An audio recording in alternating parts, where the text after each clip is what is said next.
बड़े दुखद घड़ी के अंदर हमें ये प्रेस कॉन्फ्रेंस करना पड़ रही है।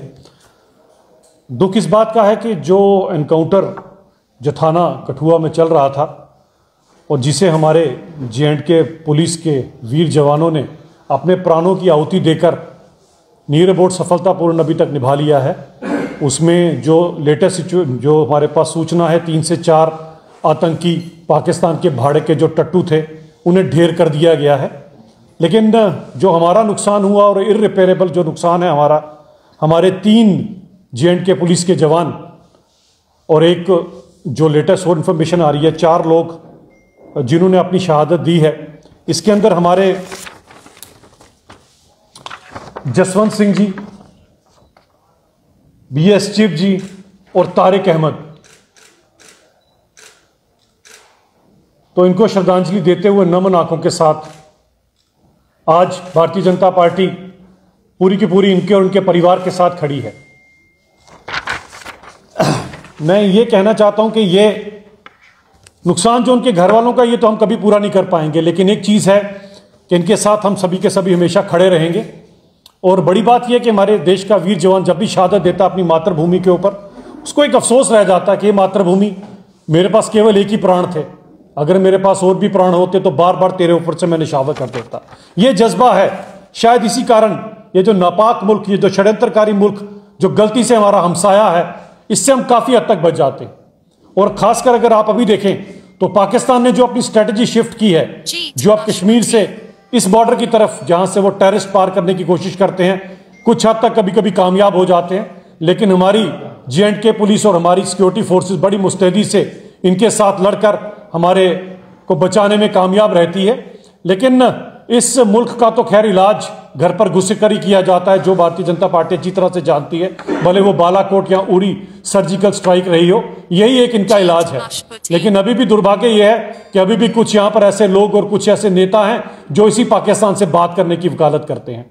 खैर, आज मैं राजनीति में ना जाकर सबसे पहले तो नमन आंखों के साथ अपने इन वीर जवानों की शहादत को याद करता हूं। और मेरी एक अपील, क्योंकि ये अभी जो नया डिजाइन है पाकिस्तान का, वो कठुआ के बॉर्डर्स की तरफ है, और मैं कठुआ के लोगों से भी एक अपील करना चाहता हूं कि हम थोड़ा सा अपने इतिहास में जरूर जाएं। और इतिहास को अगर आप याद करते हैं, कठुआ का नाम भी जो पड़ा था वो इसी से पड़ा था कि यहां पर इकट्ठे हुए थे लोग, इकट्ठ हुआ था लोगों का, जिसे डोगरी में कहा जाता है। और वो जब लोग इकट्ठे हुए थे तो उस जमाने में ये जो तुर्क मंगोल लुटेरे जिन्होंने हिंदुस्तान में अलग जगह पर लूट खसूट मचाई थी, उन लोगों के खिलाफ कठुए के लोग इकट्ठे हुए थे। और उस जमाने में मैं अगर आपको बताऊं, 1.5 लाख से ज्यादा लोगों ने यह मोर्चा संभाला था, जिसमें घुड़सवार थे, तलवार वाले, भाले वाले थे। इन सब ने मिलकर कठुए की धरती को दूषित नहीं होने दिया। इन सब से मैं आज भी अपने कठुए के शूरवीर लोगों से, क्योंकि मैं भी मूलतः कठुआ से आता हूं, सहसवा मेरे गांव का नाम है, मैं आज भी कठुआ के लोगों से रिक्वेस्ट करूंगा कि इस समय ये जो पाकिस्तान से जो घुसपैठिए, जो पाकिस्तान के भाड़े के टट्टू जो बीच में अभी पहुंच गए हैं, कुछ लोग जो बीच में हैं, इनका खासकर आप सभी लोग जो है बड़ा सचेत रहे इन सब चीजों को लेकर। और हम में से मैक्सिमम लोग क्योंकि आर्मी से या पुलिस की बैकग्राउंड से आते हैं, तो ये देखिए कि अगर कहीं पर भी ऐसी चीज होता है, अगर आपको खुद भी इन सब चीजों के ऊपर देखना पड़ता है, तो जरूर आप सब मिलकर इन सब लोगों के खिलाफ अगर कार्रवाई करेंगे तो पुलिस की भी मदद होगी, आर्मी की मदद होगी। क्योंकि हमारा जो हमसाया है वो ना तो खुद चैन से बैठता, ना किसी को बैठने देता है। एक ऐसा भूखा नंगा मुल्क जो कटोरा लेकर भीख मांगता रहता है, एक ऐसा मुल्क जहां पर ट्रेनें भी सेफ नहीं हैं, जिनकी रेलें तक किडनैप हो जाती हैं, ऐसे मुल्क से हम और तवक्को भी क्या रख सकते हैं। ISI का जो डिजाइन है, पाकिस्तान आर्मी का जो डिजाइन है, इसके खिलाफ मुझे लगता है कठुए के लोगों को आज खड़ा होना पड़ेगा। हम सब इकट्ठे अपने आगे पीछे पूरा ध्यान रखें। कोई भी अगर ऐसी मूवमेंट हो रही है, कोई भी भले किसी भी कपड़ों में कहीं पर भी कोई आ रहा है, तो इमीडिएटली सिक्योरिटी फोर्सेस को, पुलिस को इसके बारे में इन्फॉर्म किया जाए। और हम सब इकट्ठे होकर कम से कम अपने गांव और अपने कस्बे को प्रोटेक्ट करें, क्योंकि इस समय हम सबको मिलकर ये लड़ाई लड़नी है, क्योंकि ये आखिरी लड़ाई है। जिस तरह से अगर आपने माननीय गृह मंत्री जी को सुना हो, यह अब आखिरी फेज की लड़ाई है, और वो जो क्षमा जब बुझती है तो उससे पहले फड़फड़ाती काफी है। अब ये वही स्टेज चल रही है, लेकिन हम सब मिलकर, क्योंकि हमारा इतिहास गवाह है कि उस समय भी 1.5 लाख कठुए के लोगों ने मिलकर इन लोगों को यहां पर अपनी धरती पे कदम नहीं रखने दिया था। आज भी मेरी तवक्को अपने सभी लोगों से यही है। तो मैं रिक्वेस्ट करूंगा कि हम सब लोग मिलकर इनके खिलाफ लड़ाई लड़ें। और एक मेरी एडमिनिस्ट्रेशन से खास अपील है, और मैं यहां पर एडमिनिस्ट्रेशन को कहना चाहता हूं कि अगर आपके किसी ऑफिसर की वजह से जम्मू कश्मीर के अंदर अगर आर्म लाइसेंसेस का स्कैम हुआ था, इसका खमियाजा मेरे लोग भुगतें, यह कतई बर्दाश्त नहीं किया जाएगा।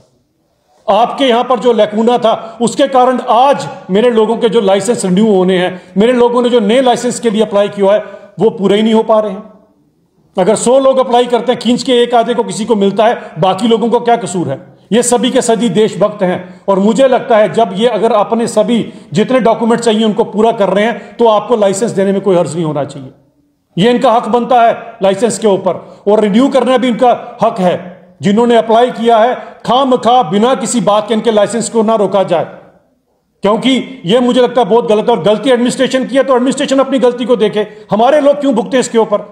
इस चीज को लेकर, इसका संज्ञान लेकर मैं माननीय उपराज्यपाल मनोज सिन्हा जी से भी बात करूंगा कि मेरे लोगों के जो लाइसेंसेस हैं जिनके लिए अप्लाई किया गया है, वो डायरेक्शन दे डीसीज को और बाकी सबको कि इमीडिएटली सभी की फाइलें क्लियर की जाए अगर उनकी वेरिफिकेशन प्रॉपर आती है तो, क्योंकि ये नीड ऑफ द आवर है। और इस समय जिस हिसाब की सिचुएशन है, सबके पास, जिनके पास लाइसेंस जो रख सकते हैं, जो ट्रेंड है, उनको पूरा अलो करना चाहिए इन सब चीजों के लिए। और यह भी मैं जरूर कहना चाहूंगा कि इस मौके पर जो नम नाखों से हम इनको श्रद्धांजलि दे रहे हैं, आज हम सब इनके परिवार के साथ खड़े रहे। इनकी कमी तो हम पूरी नहीं कर सकते हैं, लेकिन ये जो शहादत इन्होंने दी है, और मैं सैल्यूट करना चाहता हूं अपनी J&K पुलिस को, जिनके जवानों ने इन ट्रेंड टेररिस्टों के साथ लोहा लेते हुए इन्हें मार गिराया है और अपने प्राणों की आहुति दी है। बहुत बहुत धन्यवाद।